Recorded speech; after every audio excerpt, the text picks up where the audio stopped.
Buhay magsasaka, mahirap talaga. Bilad sa init at ulan, pagod pa ang katawan. Ngunit dahil sa pamilya, ika'y di mapigilan.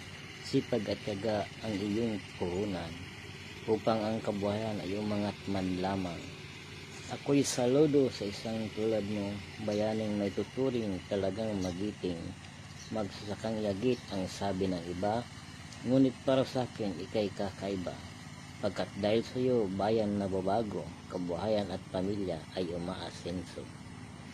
Yan ang buhay magsasaka.